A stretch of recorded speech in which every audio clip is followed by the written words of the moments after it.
मेरे प्यारे विद्यार्थियों, एसएससी एग्ज़ाम की जो भी बच्चे प्रिपरेशन कर रहे हैं उनके लिए वेरी इंपॉर्टेंट टॉपिक है ये। इंग्लिश सब्जेक्ट में वन वर्ड सब्स्टिट्यूशन है। पहला क्वेश्चन है कि ए पीरियड ऑफ 10 ईयर्स, यानी कि जो 10 साल का जो समय कहा जाता है, पीरियड कहा जाता है, ए पीरियड ऑफ 10 ईयर्स, उसको क्या कहते हैं? दशक। इंग्लिश में कहते हैं डिकेड। क्या कहा जाता है? डिकेड कहा जाता है। दशक कहते हैं ये पीरियड ऑफ 10 ईयर्स को। इसके बाद है ड्वेलिंग प्लेस, यानी कि निवास स्थान की जगह, या इसको कहेंगे कि place where a person lives permanently. एक स्थान जहाँ पर कोई व्यक्ति परमानेंट रहता है, स्थायी निवास बनाता है, उसे कहा जाता है डोमिसाइल या निवास स्थान। क्या कहा जाता है? डोमिसाइल। कि आपका डोमिसाइल क्या है, आप किस जगह निवास करते हो। नेक्स्ट है a lack of the necessaries of life. Lack of the necessaries of life, जीवन की आवश्यकताओं की कमी। लैक मीन्स कमी। जीवन की जो आवश्यकताओं की जब कमी हो जाती है तो उसे कहते हैं गरीबी या दरिद्रता या किसी चीज़ का अभाव, यानी कि डेस्टिट्यूशन। मोस्ट इम्पॉर्टेंट है डेस्टिट्यूशन। सबसे इम्पॉर्टेंट क्वेश्चन है जब आपको जीवन में किसी चीज़ की कमी महसूस होने लगे, जो आपकी आवश्यकताएं हैं उनकी कमी होने लगे तो उसे अभाव कहा जाता है, डेस्टिट्यूशन कहा जाता है। नेक्स्ट है study of statistics of births, deaths, disease. इसे बोलते हैं डेमोग्राफी, यानी कि जनसंख्या अध्ययन। उसके अंतर्गत हम किसी व्यक्ति का जन्म, किसी व्यक्ति का मृत्यु, किसी व्यक्ति की बीमारियों से संबंधित जो सांख्यिकी अध्ययन है उसे कहा जाता है डेमोग्राफिक स्टडी। यानी कि डेमोग्राफी में जनसंख्या अध्ययन के अंतर्गत हम इन सब चीज़ों का अध्ययन करते हैं। आगे क्वेश्चन है ए लवर ऑफ बुक्स, जो किताबों से प्यार करने वाला व्यक्ति है उसे क्या कहते हैं? पुस्तक प्रेमी, यानी कि बिब्लियोफाइल। बहुत महत्वपूर्ण है ये, bibliophile, A lover of books, bibliophile, lover of books, इसको बोलते हैं हम बिब्लियोफाइल। स्टडी ऑफ इंसेक्ट्स, कीड़े मकोड़ों का अध्ययन करने वाला कीट विज्ञान कहलाता है एंटोमोलॉजी। एंटोमोलॉजी, ठीक है। एंटोमोलॉजी के अंतर्गत हम इंसेक्ट का अध्ययन करते हैं, ठीक है। एंटोमोलॉजी, कीट विज्ञान। नेक्स्ट है a general pardon of political offenders. Offenders means होता है अपराधी। जो राजनीतिक अपराधियों को, पार्डन मीन्स क्षमा, राजनीतिक अपराधियों को एक क्षमा जो प्रदान कर दी जाती है उसको कहते हैं एमनेस्टी। एमनेस्टी माने ही क्षमा होता है। पार्डन मीन्स क्षमा, एमनेस्टी मीन्स क्षमा।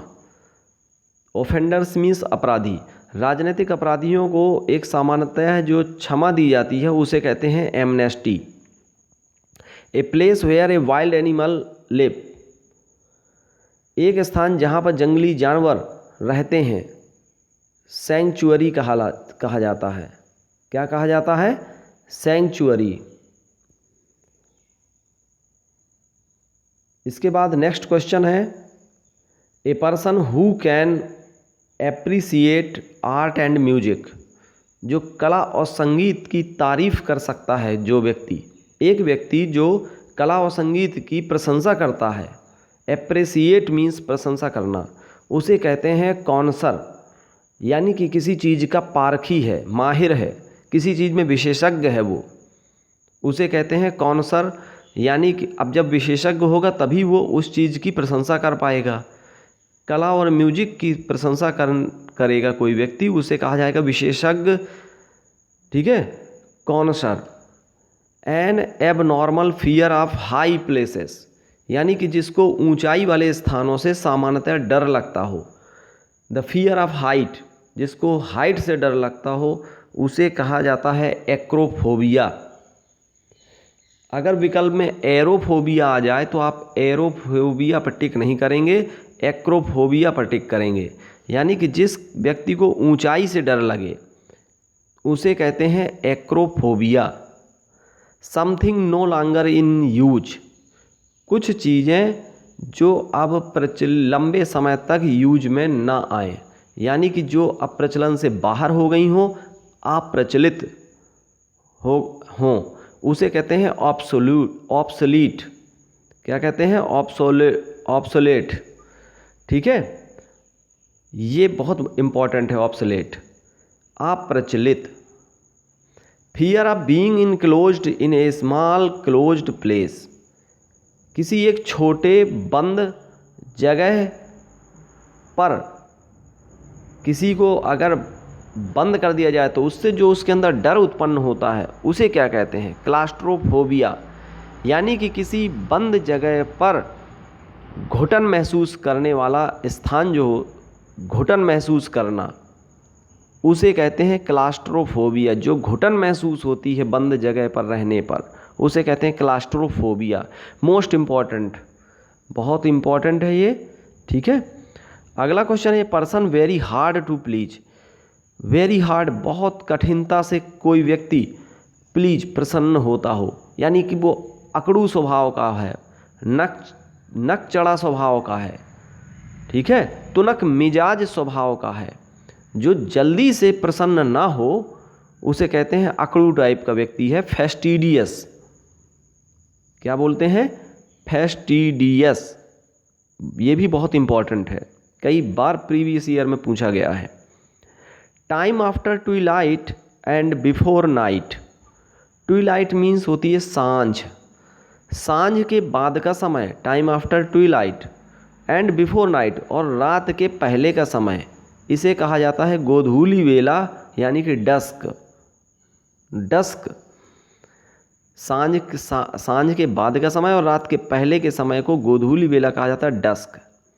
ए हेटर ऑफ मैनकाइंड, जो मनुष्यता से घृणा करता हो, मानव द्वेषी हो, जो मनुष्य प्रजाति से घृणा करे, मिसांथ्रोप।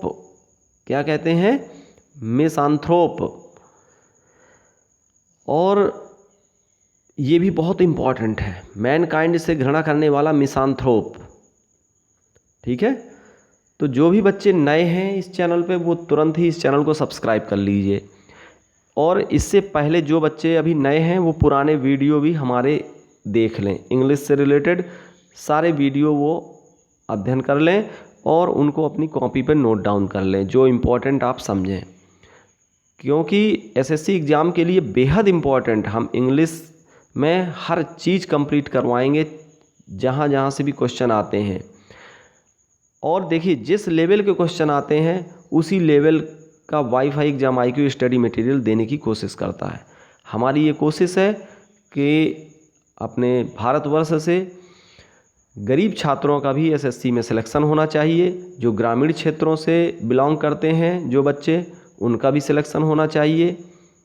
ठीक है, तो उनके लिए हम निःशुल्क आपको स्टडी करवा रहे हैं, आप इसका ज़रूर लाभ उठाइए और अपने जीवन को सफल बनाइए। और अधिकारी बनने का जो भी बच्चे सपना देख रहे हैं वे ज़रूर उनका सपना पूरा होगा, ये हमारी शुभकामनाएं हैं आपके साथ। और आप निश्चित रूप से हमारे साथ आप अध्ययन करिए, आपको खुद कॉन्फिडेंस लेवल इतना हाई हो जाएगा, फिर आप खुद कहेंगे कि आज से परीक्षा के दिन, जिस दिन एग्ज़ाम होगा उस दिन आप ये रियलाइज करेंगे कि उस दिन और आज के दिन में आपके नॉलेज में कितना अंतर आया। आप खुद फील करेंगे इस चीज़ को। तो कोशिश करिए, बहुत ही सिंपल भाषा में मैं आपको बोथ लैंग्वेज में, हिंदी इंग्लिश दोनों में इंग्लिश को टीच कर रहा हूँ। ठीक है, और सपोर्ट करिए चैनल को, अधिक से अधिक अपने दोस्तों को सब्सक्राइब भी कर वो शेयर भी कर दीजिए और आप स्वयं भी सब्सक्राइब कर लीजिए। ठीक है, एक बार और इसको हम रिवीजन कर लेते हैं। देखिए इतना समय नहीं है कि दोबारा आप पढ़ पाएँ, तो थोड़ा सा माइंड में तो ये आपके रिमेन रहना चाहिए। ए पीरियड ऑफ 10 ईयर्स, आप थोड़ा स्पीड में इसको रिवीजन कर लेते हैं। 10 साल का जो समय होता है उसको कहते हैं डिकेड। ड्वेलिंग प्लेस यानी निवास स्थान की जगह, a where a person lives permanently, जहाँ परमानेंटली निवास करता हो उसे कहते हैं डोमिसाइल, निवास स्थान। Lack of the necessaries of life, जीवन की आवश्यकताओं की जब कमी हो जाए उसे कहते हैं डेस्टिट्यूशन यानी कि अभाव। Study of statistics of birth death and disease, जहाँ जन्म मृत्यु का अध्ययन किया जाता है जिस शाखा के अंतर्गत उसे कहते हैं डेमोग्राफी। लवर ऑफ बुक्स, पुस्तकों का प्रेमी हो जो उसे कहते हैं बिब्लियोफाइल। स्टडी ऑफ इंसेक्ट, जो कीड़े मकोड़ों का अध्ययन करने वाले विज्ञान को कहते हैं entomology. A general pardon of political offenders, राजनीतिक जो अपराधियों को जो क्षमा दी जाती है उसे कहते हैं एमनेस्टी यानी कि क्षमा। A place where a wild animal live, जहाँ जंगली जानवर रहते हैं उसे कहते हैं सेंचुअरी। इसके बाद a person who can appreciate art and music, जो कला और संगीत की प्रशंसा करता हो उसे कहते हैं कॉन्सर, यानी कि किसी चीज़ का विशेषज्ञ है या माहिर है। N abnormal fear of high places, यानी कि हाइट से डर लगता हो उसे कहते हैं acrophobia. Something no longer in use, यानी कि जो इस समय प्रचलन से बाहर हो, प्रचलन में ना हो उसे कहते हैं अप्रचलित यानी कि ऑब्सोलेट। ठीक है, ऑब्सोलेट बोलते हैं। इसके बाद है fear of being enclosed in A small closed place, एक किसी बंद कमरे में घुटन महसूस करना उसे कहते हैं claustrophobia. A person very hard to please, जो बहुत आसानी से प्रसन्न ना हो, बहुत कठिनता से प्रसन्न हो उसे कहा जाता है अकड़ू स्वभाव का यानी कि फेस्टिडियस।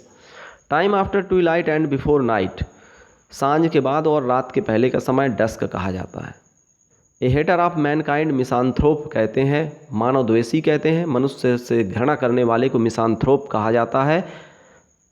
ठीक है, आज के लिए इतना ही काफ़ी है। नेक्स्ट वीडियो देखने के लिए इंतज़ार करिए कुछ समय का। Thank you.